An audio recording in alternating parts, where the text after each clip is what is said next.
Welcome to the first episode of the RX class. I'm your host, Dr. Guang Chen.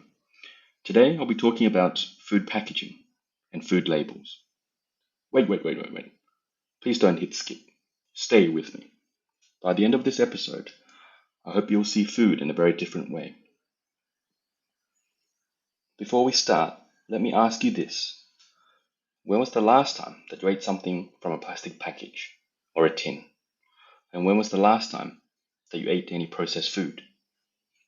If you are like me, it would have been only today, and maybe even a few hours ago. The food that we have today has evolved in the last 50 years. Some for the better, and some for the worse. We have more variety, better tasting foods, improved shelf life. But on the downside, some of these foods are high in sugars, processed fats, and salts, and may be causing our health to deteriorate. If you care about your health, you need to know about the food that you're putting into your mouth. And the easiest way is to use something that is already readily available. Food labels. Did you know that mandatory food labels only came in the 1990s? Prior to that, it was voluntary. A good source of information is the Codex Alimentarius, also known as the Food Code. It is a collection of internationally recognized standards, codes of practice, guidelines, and other recommendations developed by FAO, which is part of the World Health Organization. It's a good bedtime read if you've got some time. Like if you want to find out about how to store honey, or how berries are advertised, as well as food labels and the transportation of food. When did you last visit a supermarket? Last time I went to my local supermarket, there was a small section of fresh produce, including fruit, vegetables, meat, and fish. And the rest were racks and rows and rows and rows of packaged goods. The companies that produce the packaged goods are in the business of selling you product. The packaging, and the food label is a means of attracting your attention and convincing you to buy, and hopefully to repurchase. It is all a game. If you know the rules to the game, then you have a chance of potentially winning the game. Let me give you how I interpret food packaging and food labels. I'd start with the front. The front of the food package does a couple of the main things. The first thing it does is it attracts your attention. Once it draws your attention, then it keeps your attention. Now, before we go any further, if you didn't know, food companies are not allowed to lie to the consumer, which means that whatever they put on the package must be truthful. But the truth may be selective, and that's very important. So let's go through. The current example I'm going to be using is going to be the current example will be based on Australia packaging and food labels. However, similar rules will apply to many parts of the world. On the front, as I said, there's typically to attract your attention. We've got a colorful image, often claims regarding the product. For example, words such as organic, natural, low salt, low fat, low sugar, no added sugar, high in fiber, a source of protein. We'll come to these terms a little bit later. But as I said, these are truths, and the food companies are not allowed to lie. Once you've got your attention, you're likely to pick up the package, and then you'll probably swing it over. And this is where we come to the important part, the food label. The nutritional information in Australia follows a very specific format. The first is servings per package and serving size. Now this is very important because the manufacturer's serving size may be very different to what you might eat. And a typical example might be chocolate biscuits. A popular Australian chocolate biscuit normally comes in a packet of 11, and the serving size is 1 biscuit per serving. Now, if you're like me, I typically eat 2 to 5 in one go easily. Similarly, a 200-gram chocolate bar, the serving size is actually only 4 squares. And again, if you're like you and me, I'd easily eat 1/4 to a half of a chocolate bar quite easily. So this is very important in terms of the following information. Please keep that in mind. Then we've got a standardized table which has a number of columns. The first column includes the following: energy, protein, fat, total, subsection saturated, carbohydrates, subsection sugars, dietary fiber, sodium. Additional components may be added depending on the product. So for example, cereals, breads may have additional vitamins such as riboflavin, niacin, folate, calcium, iron, zinc. Next column is quantity per serving. So this is a numerical value per serving of product. And so, for example, if we're talking about a serving of breakfast cereal, the total energy might be 650 kilojoules.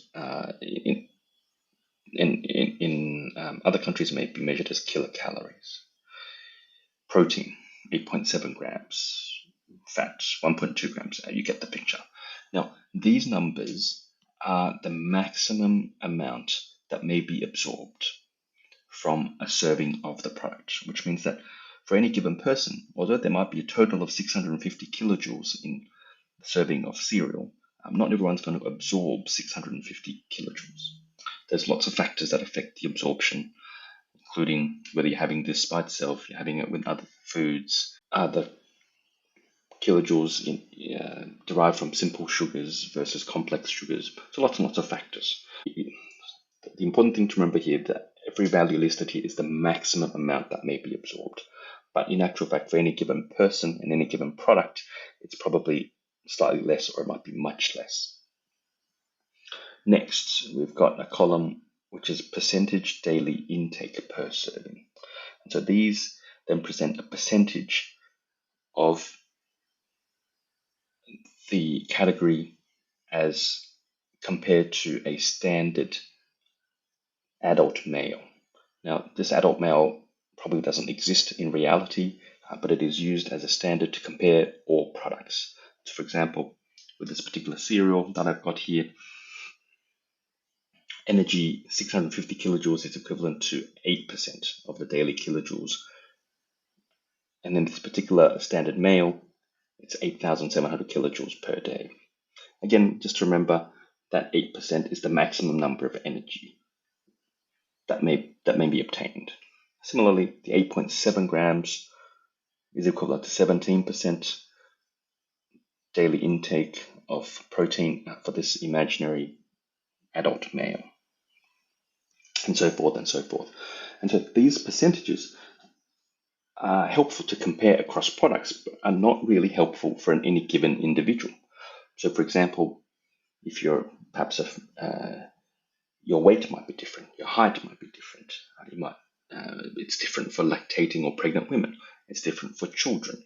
It's different if you've got different health conditions, in particular.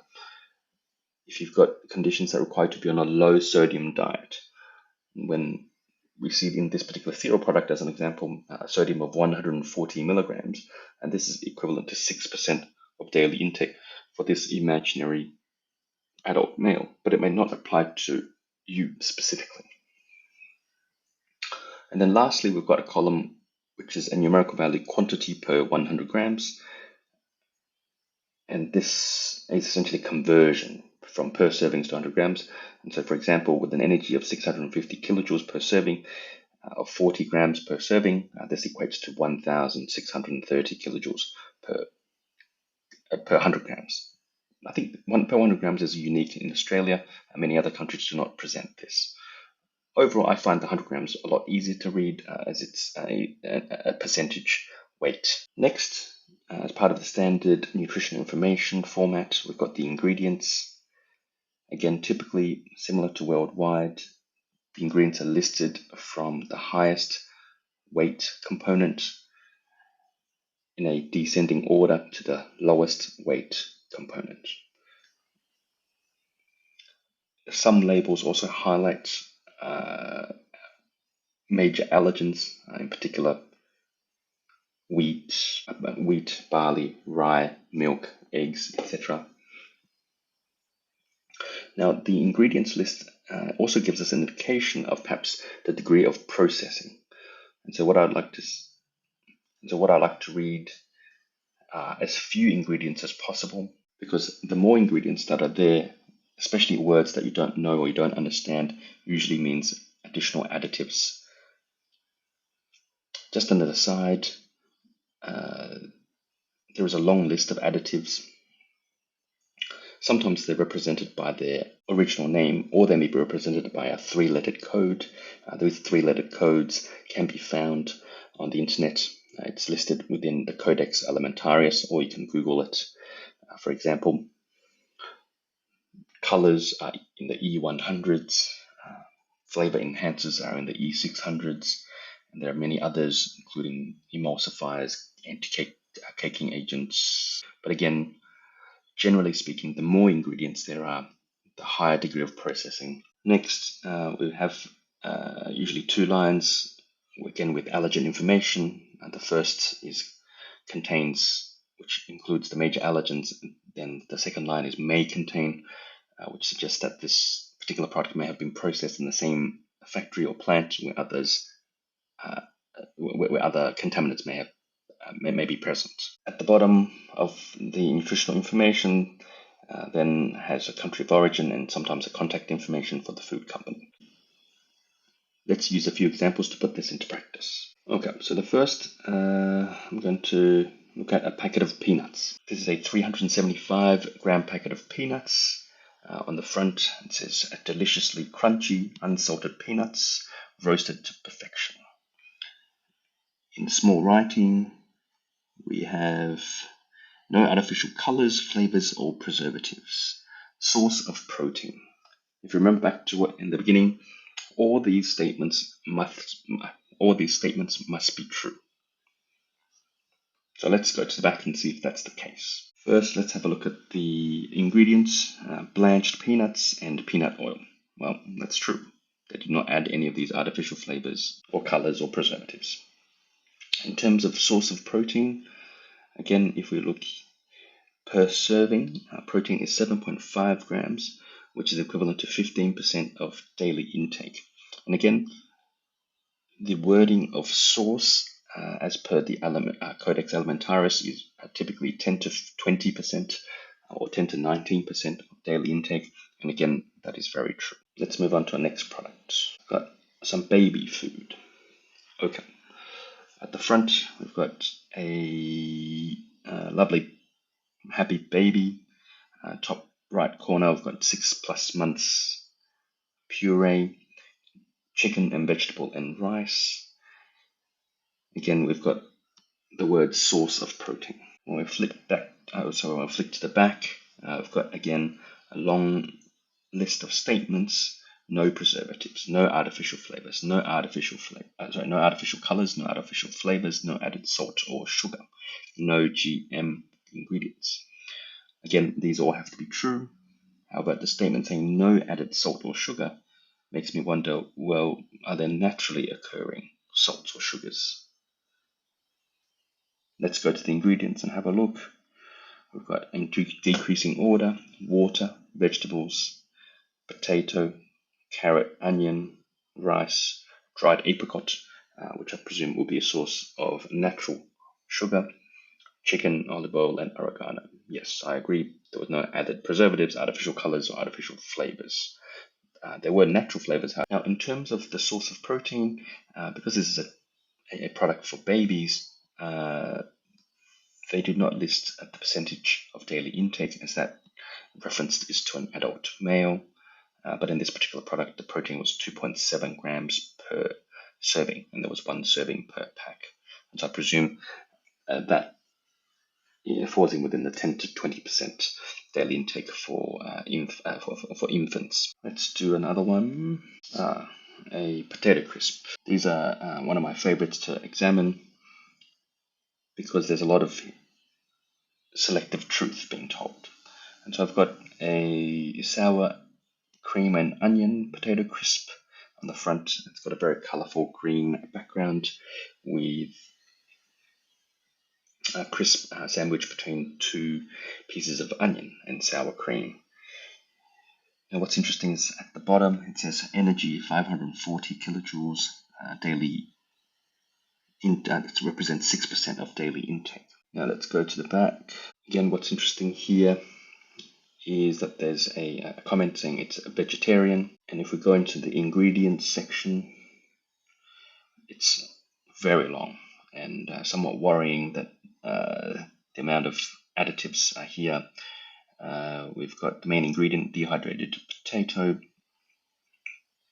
but on top of that we've got emulsifier, maltodextrin, salt, whey powder, flavor enhancers, 3 numbers in brackets, dextrose, separate ingredient just labeled flavor, sour cream powder, acidity regulators, again 3 numbers in brackets. So this is concerning for a high degree of processing. And if we look at the actual nutritional information in terms of the table, we can see that yes, it's true.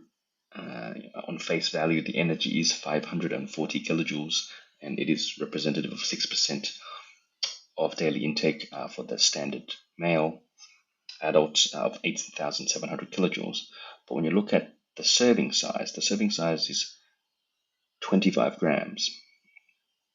And for this particular crisp, I think 25 grams is probably between 5 and 10 crisps or chips. And if you're like anything like me, at any given sitting, I probably would not be consuming 25 grams. On average, I probably would consume at least double, if not triple that. Other things that has not been highlighted include the degree of carbohydrates and fats within this product. And for example, the amount of saturated fat is 3.3 grams, and it represents 14% of daily intake, again, for this imaginary standard adult male. Let's do one more last one before we finish up. Again, this is one of my favorite labels. It's a liquid dairy product. It comes in a 6-pack in a Tetra pack, and it's got a colorful blue background. On the front, there's a swirl of chocolate, and on the back, we can see a couple of statements, including essential 11 vitamins and minerals, protein, low GI, high fiber, high in calcium, no artificial colors. And again, as we said, these statements must be true. Let's verify that. When I go to the nutritional information on the table, yes, it's listed in addition to the energy, protein, etc., a number of vitamins, including vitamin A, B1, B2, B3, B6, B12, vitamin C, D, calcium, phosphorus. All these are approximately 14 to 25% of daily intake. And so at face value, again, this is true. In terms of protein, we've got 8.3 grams per serving. However, in this particular packaging, they do not list the percentage of daily, and so I presume it's between 10 and 20% for them to say that. Next, we've got high fiber. Fiber content, again, 4 grams per serving. But what's interesting here is we switch to the actual list of ingredients. We find that the ingredient list is somewhat complex. What you would think is a fairly straightforward dairy product. It contains quite a lot of added other ingredients, including maltodextrin, cane sugar, plant fiber, and so the fiber here is not natural but actually added, soy protein, fructose, oat flour, acid regulators, and all the vitamins that were listed have actually been added.